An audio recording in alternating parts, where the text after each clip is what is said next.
Numbers chapter 14. The people rebel. That night, all the people of the community raised their voices and wept aloud. All the Israelites grumbled against Moses and Aaron, and the whole assembly said to them, "If only we had died in Egypt or in this desert. Why is the Lord bringing us to this land only to let us fall by the sword? Our wives and children will be taken as plunder. Wouldn't it be better for us to go back to Egypt?" And they said to each other, "We should choose a leader and go back to Egypt."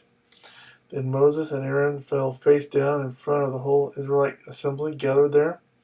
Joshua son of Nun and Caleb son of Jephunneh, who were among those who had explored the land, tore their clothes and said to the entire Israelite assembly, "The land we passed through and explored is exceedingly good.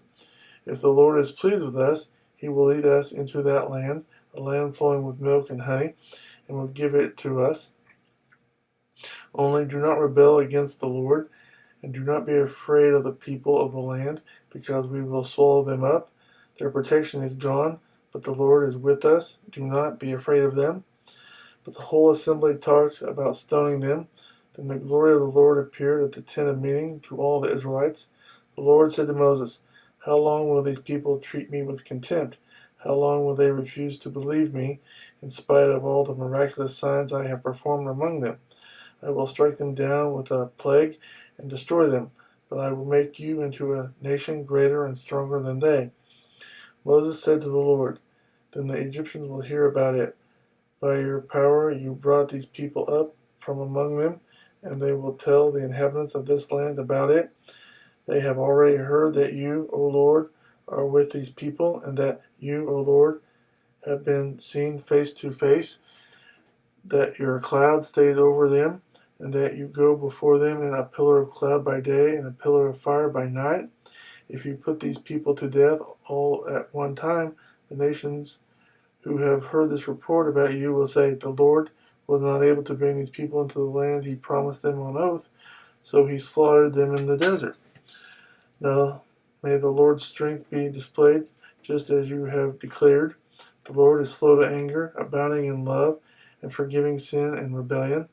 Yet he does not leave the guilty unpunished. He punishes the children for the sin of the fathers to the third and fourth generations. In accordance with your great love, forgive the sin of these people, just as you have pardoned them from the time they left Egypt until now."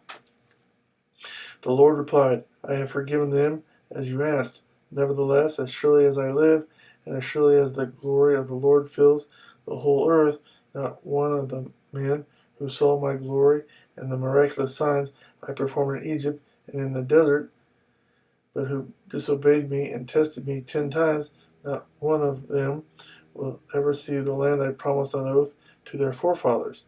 No one who has treated me with contempt will ever see it. But because my servant Caleb has a different spirit and follows me wholeheartedly, I will bring him into the land he went to, and his descendants will inherit it. Since the Amalekites and Canaanites are living in the valleys, turn back tomorrow and set out toward the desert along the route to the Red Sea." The Lord said to Moses and Aaron, "How long will this wicked community grumble against me? I have heard the complaints of these grumbling Israelites. So tell them, as surely as I live, declares the Lord, I will do to you the very things I heard you say. In this desert your bodies will fall, every one of you 20 years old or more, who is counted in the census, and who has grumbled against me. Not one of you will enter the land I swore with uplifted hand to make your home, except Caleb, son of Jephunneh, and Joshua, son of Nun. As for your children that you said will be taken as plunder, I will bring them in to enjoy the land you have rejected. But your bodies will fall in this desert. Your children will be shepherds here for 40 years, suffering for your unfaithfulness until the last of your bodies lies in the desert. For 40 years, 1 year for each of the 40 days you explored the land, you will suffer for your sins and know what it is like to have me against you. I, the Lord, have spoken, and I will surely do these things to this whole wicked community which has banded together against me. They will meet their end in this desert. Here they will die." So the men Moses had sent to explored the land, who returned and made the whole community grumble against him by spreading a bad report about it. These men responsible for spreading the bad report about the land were struck down and died of a plague before the Lord. Of the men who went to explore the land, only Joshua son of Nun and Caleb son of Jephunneh survived. When Moses reported this to all the Israelites, they mourned bitterly. Early the next morning they went up toward the high hill country. We have sinned, they said. We will go up to the place the Lord promised. But Moses said, why are you disobeying the Lord's command? This will not succeed. Do not go up, because the Lord is not with you. You will be defeated by your enemies, for the Amalekites and Canaanites will face you there.